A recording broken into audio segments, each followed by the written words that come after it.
Aujourd'hui, on découvre une machine qui fusionne entre le passé et le futur, la Renault R5 Turbo 3E, 3i.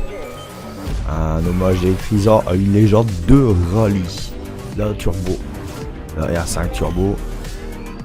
Avec son look agressif, ses lignes inspirées de la Turbo des années 80, sa motorisation 100% électrique, cette bête est prête à enflammer l'asphalte. Alors, on va se voir ça direct. Regardez ces ailes XXL, ces prises d'air et cet énorme aileron. On est clairement dans l'univers du drift et du sport automobile. L'intérieur, c'est du pur spectacle avec les baquets de course qu'on va voir juste après, le volant façon manette de jeu et un ultra tableau de bord high-tech. Les jantes. Donc les jantes avant sont différentes de celles de l'arrière.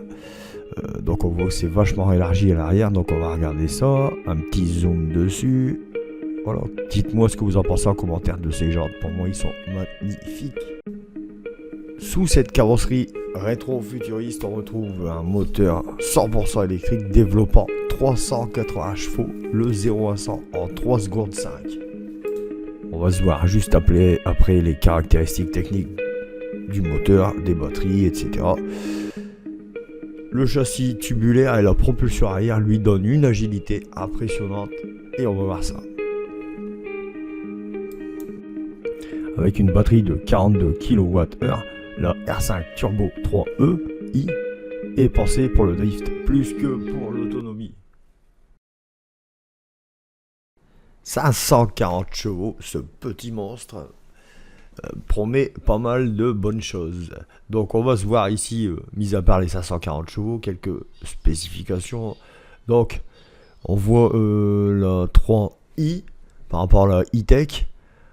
Elle est un peu plus longue, 10 cm en plus. Ouais, 16. Un petit peu plus large. C'est normal, les élargisseurs d'ailes. La garde au sol est beaucoup plus basse, 118 mm. Voilà. Après, qu'est-ce qu'on a d'autre? J'ai vu 2-3 petites infos qui peuvent être pas mal. 1450 kg. C'est plutôt assez lourd. Pour un petit véhicule de cette taille. Donc, il regroupe 2 moteurs électriques de 270 chevaux chacun. Des blocs électriques en aluminium.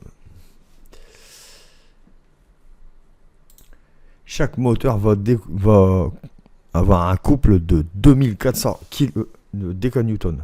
Non, newton-mètre.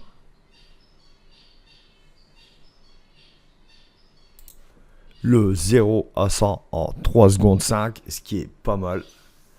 Et les ingénieurs espèrent réduire à 3 secondes.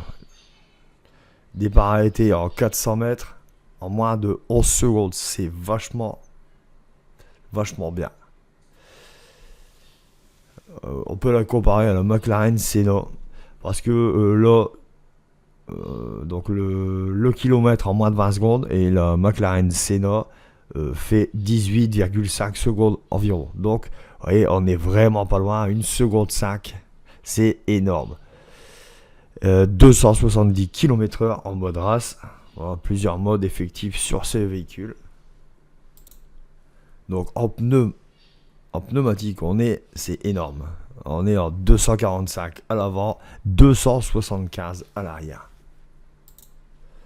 Donc la batterie, on est sur du 70 kWh en MMC. Autonomie 400 km. Recharge totale en 8 heures. C'est du 11 kW.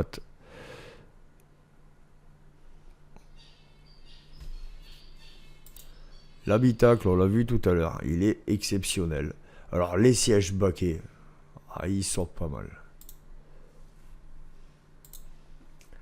En termes de prix, pour l'instant c'est approximatif, ça serait 200 000 euros.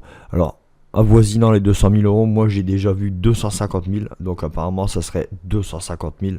Alors eux ils disent qu'une supercar à ce prix là, c'est très rarissime. Ça reste quand même 200 000, 250 000 euros. Quoi. Surtout qu'on sait tous que déjà en thermique, niveau circuit, piste et tout, c'est très compliqué en thermique. Voilà, souvent des pannes, mais ça reste on peut prévoir tout ça. En général, sur piste, on prévoit tout ça. Ou un maximum. Là, sur électrique, alors ça va être très très compliqué. Il va falloir vraiment bosser sur la partie électrique. Je pense que ça va être très compliqué. Surtout des moteurs électriques en alu. Ça peut casser, je pense, assez facilement. Voilà. 540 chevaux, ce petit monstre promet pas mal de bonnes choses. Donc on va se voir ici, mis à part les 540 chevaux, quelques spécifications.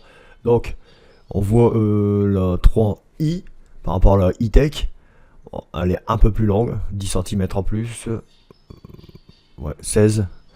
Un petit peu plus large, c'est normal, les élargisseurs d'ailes. La garde au sol est beaucoup plus basse, 118 mm. Voilà.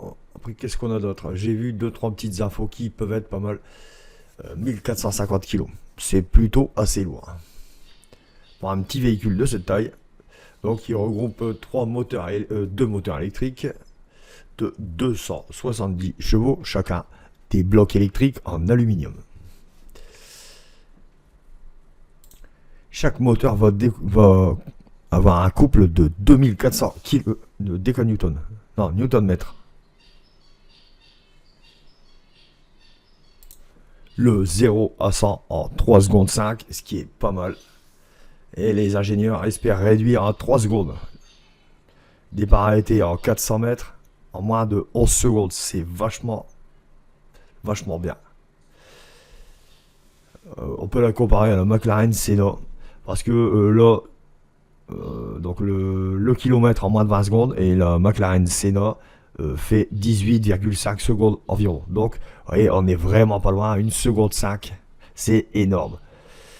270 km/h en mode race, voilà, plusieurs modes effectifs sur ces véhicules.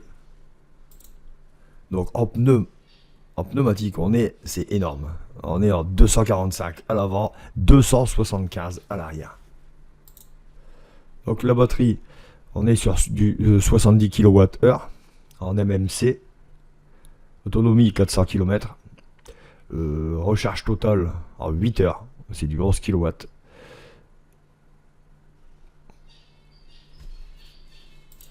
L'habitacle, on l'a vu tout à l'heure, il est exceptionnel. Alors les sièges baquets, ils sont pas mal. En termes de prix, pour l'instant c'est approximatif, ça serait 200 000 euros. Alors avoisinant les 200 000 euros, moi j'ai déjà vu 250 000, donc apparemment ça serait 250 000. Alors eux ils disent qu'une supercar à ce prix là c'est très rarissime, ça reste quand même 200 000, 250 000 euros quoi. Surtout qu'on sait tous que déjà en thermique, niveau circuit, piste et tout, c'est très compliqué en thermique. Voilà, souvent des pannes, mais ça reste on peut prévoir tout ça. En général, sur piste, on prévoit tout ça. Ou un maximum. Là, sur électrique, alors ça va être très très compliqué. Il va falloir vraiment bosser sur la partie électrique. Je pense que ça va être très compliqué. Surtout des moteurs électriques en alu. Ça peut casser, je pense, assez facilement. Voilà.